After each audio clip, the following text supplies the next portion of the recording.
जब Islamic state, जिसको हम आईएसआईएस के नाम से भी जानते हैं, वो अपने टॉप परफॉर्मेंस में था, उस समय सीरिया का अप्रॉक्स वन थर्ड पार्ट और वहीं इराक का करीब 40% एरिया कैप्चर कर चुका था। लेकिन फिर ऐसा क्या हुआ जिससे अपने प्रॉपर्टी का 95% हिस्सा खो दिया।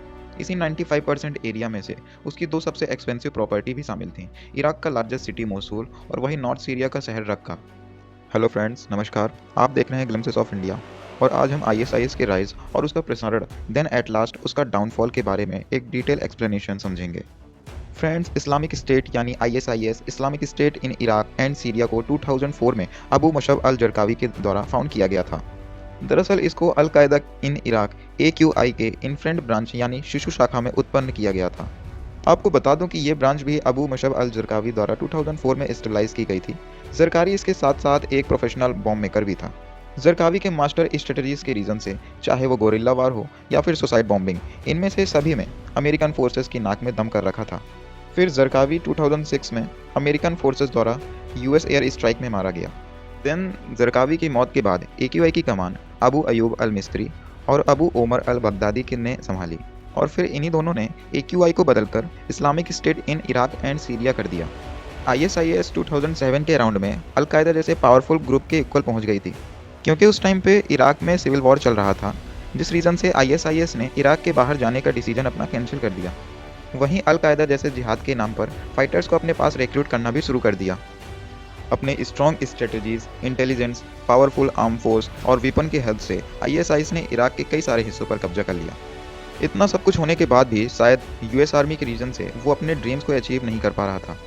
US आर्मी ने 2008 के स्ट्राइक में करीब 8000 से भी ज़्यादा ISI फाइटर्स को मार गिराया। इसी के साथ साथ 2010 के इराक और US आर्मी के कोलैबोरेशन के साथ ISI के दो लीडर्स अबू अयूब और अबू ओमर दोनों को मार गिराया, जिसके बाद अबू बक्शर अल बलकादी को ISI का नया लीडर बनाया गया। वैसे तो अबू बक्शर अपने आप को अल्लाह का मसीहा मानता था, लेकिन ISI को इतना क्रूएल बनाने के पीछे इसी मसीहा का हाथ था। बी हेडिंग वीडियोस को इंटरनेट में वायरल करना, या फिर Yazidis, mass genocide, sexual slaveries, stone pelting, organise rape जैसे काम इसी की देन है। और इन्हीं सारे रीज़न से ISI की दहशत में पब्लिक डरने लगी। US आर्मी के इराक छोड़ते ही ISI ने इराक के साथ साथ सीरिया को भी अपने कवर में लेना चाहता था। उसने इराक में कैंपेन लॉन्च किया और कैंपेन लॉन्च करके जेल से अपने सारे फोर्सेस को बाहर निकालने का काम शुरू करने के साथ साथ वेपन को भी हड़पने का काम शुरू कर दिया। और देखते ही देखते वो एडवांस फोर्स और आर्चरीज के साथ अपने आप को और मजबूत बनाने में जुड़ गया। 2013 में ISI के फोर्स सीरिया से रवाना हो गई और वहीं सीरिया के लोकल टेररिस्टिक ऑर्गेनाइजेशन के साथ कोलैबोरेशन करके ISIS यानी Islamic state of Iraq and Syria declare कर दिया गया और इसी तरह ISIS का फॉर्मेशन हुआ। हालांकि लोकल टेररिस्टिक ऑर्गेनाइजेशन नुसूरा फ्रंट ने अपने सपोर्ट को ISI से हटाकर अल कायदा के साथ कर लिया। हो सकता है कि नुसूरा फ्रंट उस टाइम पे अल कायदा के साथ ज़्यादा कंफर्टेबल हो। मैं आपको बता दूं कि इन सभी की लड़ाई सीरिया और इराक की सत्ता हासिल करने के लिए हो रही थी। आपको बता दूं कि इराक और सीरिया दोनों में ही लोकल गवर्नमेंट हुआ करती थी, जिन्हें रिस्पेक्टिवली US और UN की गवर्नमेंट से एफिलिएशन मिला हुआ था। ISIS के काफ़ी ताकतवर और आधुनिक होने के रीज़न से वो इराक के लोकल आर्म फोर्स से तो लड़ ही रहा था, वहीं उसके साथ साथ ISIS के आर्म फोर्स सीरिया के लोकल टेररिस्टिक ऑर्गेनाइजेशन जैसे अल कायदा, नुसूरा और उसी के साथ साथ लोकल आर्मी से भी लड़ रहे थे। असल में उस टाइम पर US आर्मी का भी इतना ज़्यादा इंटरफेरेंस नहीं था, जिस रीज़न से वो अपना ज़्यादा से ज़्यादा प्रसारण करना चाहते थे। और इसी सीक्वेंस में 2014 में नॉर्दर्न सीरियन सिटी रक्का में कोहराम मचाकर पूरा शहर अपने कब्जे में ले लिया और रक्का को ISIS एमिरेट्स की कैपिटल बना दिया गया। इस टाइम तक आते आते ISIS एक फुल स्टेबलाइज गवर्नमेंट की तरह वर्क करना शुरू कर दिया था और अपने आप को पूरी दुनिया के मुसलमानों का मसीहा कहना स्टार्ट कर दिया था और तो और बगदादी को खलीफा अनाउंस कर दिया गया था। 2014 जून के अराउंड ISIS ने इराक के सेकेंड लार्जेस्ट सिटी मोसूल को अपने कब्जे में ले लिया। वहीं तिरकिट जैसे कई सारे बड़े इलाकों को भी अपने कब्जे में लेना शुरू कर दिया। और 2015 के आते आते ही वो समय था जब ISIS ने इराक के अप्रॉक्स 40% एरिया को, वहीं सीरिया के 1/3 एरिया को कवर कर लिया था। अप्रॉक्स इसी टाइम पीरियड में famous incident Iraq Mosul dam को कैप्चर कर 5 लाख से भी ज़्यादा लाइफ को डार्कनेस और डेथ का सामना करना पड़ा। ISIS तेल के कुएं से तेल बेचकर ढेर सारा फंड कलेक्ट करने में लगा हुआ था। 2016 में इराक और सीरिया अलग अलग 1200 लोगों की हत्याएं कर दी गईं और उन हत्याएं में वेस्टर्न सिटीज़ के साथ साथ अरब कंट्रीज़ के लोग भी शामिल थे। आपको बता दें कि ISIS के द्वारा शिया मुस्लिम्स पे टारगेट किलिंग की गई, चुन चुन के लोगों को मारा गया। पूरी दुनिया में फैले शिया मुस्लिम्स को निशाना बनाया गया, उनकी मस्जिदों को डिस्ट्रॉय कर दिया गया। मास बिहेडिंग करना, लोगों को जिंदा जला देना या फिर सर में गोली मार देना या फिर सर धड़ से अलग कर देना जैसे क्रूएल एक्ट्स की वीडियो सोशल मीडिया में आने लगी। इसके साथ साथ अमेरिकन जर्नलिस्ट का सिर धड़ से अलग कर देना टर्की में सुसाइड बम के थ्रू इंटरनेशनल एयरपोर्ट को उड़ा देना, यूएसए फ्लोरिडा में मास शूटिंग करना या फिर फ्रांस के बीच लोगों को ट्रक से कुचल देना जैसे अनेक एक्ट्स परफॉर्म कर कर दुनिया भर में खलबली मचा दी थी। दुनिया भर के एक्सट्रीमिस्ट मुस्लिम आईएसआई ज्वाइन करने के लिए सीरिया और इराक जाने लगे।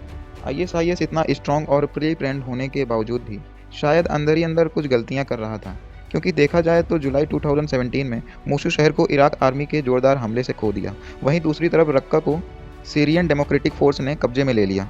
ऐसे में 2017 दिसंबर आते आते तक आईएसआईएस ने अपने 95% एरिया को खो दिया था, जिस रीज़न से आईएसआईएस के इनकम के सभी सोर्सेज बंद हो गए, जिस रीज़न से आईएसआईएस को मछलियां बेचकर अपना गुजारा करना पड़ा। इसके साथ ही साथ जो बचे हुए फाइटर्स थे वो या तो अंडरग्राउंड हो गए और या तो फाइटर्स द्वारा मार दिए गए। दोस्तों, अब सोचने की बात यह है कि जो आईएसआईएस 2010 के टाइम पर अपने पीक में था, मास किलिंग, रेप्स और बॉम्बिंग उनका डेली लाइफ का काम हो गया था। यहाँ तक कि अपनी एडमिनिस्ट्रेशन की पावर से वो गवर्नमेंट तक रन कर रहा था। एनुअली 1 बिलियन का रेवेन्यू जनरेट करने में समर्थ था। ऐसे पावरफुल ऑर्गेनाइजेशंस के ऑफिसर अंडरग्राउंड होकर मछलियाँ बेचने की नौबत में क्यों आ गए? तो आइए इसके पीछे का रीज़न जानने की कोशिश करते हैं।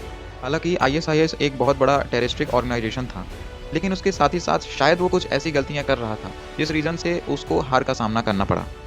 Lack of local Muslim supports. पहले तो आईएसआईएस अपने आप को मुस्लिम्स का मसीहा बता रहा था, जिस रीज़न से मुस्लिम्स आईएसआई का सपोर्ट कर रहे थे। लेकिन समय के साथ साथ आईएसआईएस की असलियत लोकल सिटीजन्स के सामने पब्लिक एग्जीक्यूशन, स्लेवरीज और मास किलिंग के रूप में सामने आने लगी। और कहीं ना कहीं इन बातों से लोकल पब्लिक यह समझने लगी कि जिसे वो मसीहा मान रहे हैं वो उन्हीं के ग्रुप्स के लोगों को मार रहा है, जिस रीज़न से लोकल्स का सपोर्ट आईएसआईएस को मिलना बंद हो गया। The lack of governmental responsibilities. दोस्तों, एक गवर्नमेंट का काम होता है पब्लिक की बेसिक नेसेसरीज जैसे बिजली, पानी, खाना जैसी चीज़ों को पूरा करना, जिसमें आईएसआईएस टोटली फेल रही। द लैक ऑफ रिसोर्सेज, क्योंकि आईएसआईएस के पास कोई भी सोर्स नहीं था अर्निंग जनरेट करने का, जिस रीज़न से ऑर्गेनाइजेशनल, एडमिनिस्ट्रेशनल और गवर्नमेंट डेवलपमेंट आईएसआईएस नहीं कर पा रहा था। Discrimination between Sunnis Muslims and other continents Muslim.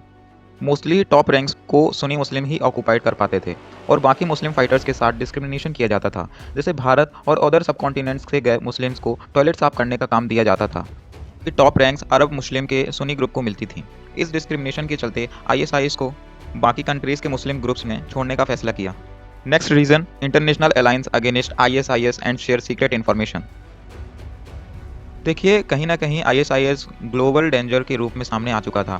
Bangladesh, Turkey, France, USA, Australia, यहाँ तक कि आईएसआईएस के मास्टर ने शायद ही कोई ऐसी जगह छोड़ी हो जहाँ हमले की साजिश ना की गई हो। दोस्तों, आईएसआईएस ने मोस्टली हर एक कंट्री में हमले की कोशिश कर रखी थी, जिस रीज़न से वर्ल्ड वाइड सभी कंट्रीज़ को एकजुट होना मजबूरी बन गया था। और इन इंटरनेशनल अलायंस ने आईएसआईएस के कब्जे किए एरियाज़ को छुड़ा लिया और लगातार बैक स्ट्राइक कर कर आईएसआईएस को वीक बना दिया। और इन्हीं सब रीज़न से आईएसआईएस को घुटने टेकने पड़े। आपको बता दें कि इसी स्ट्राइक में आईएसआईएस का मास्टरमाइंड अल-बगदादी भी मारा गया, जिससे ऑर्गेनाइजेशन के बैकबोन और भी ज़्यादा लूज हो गई।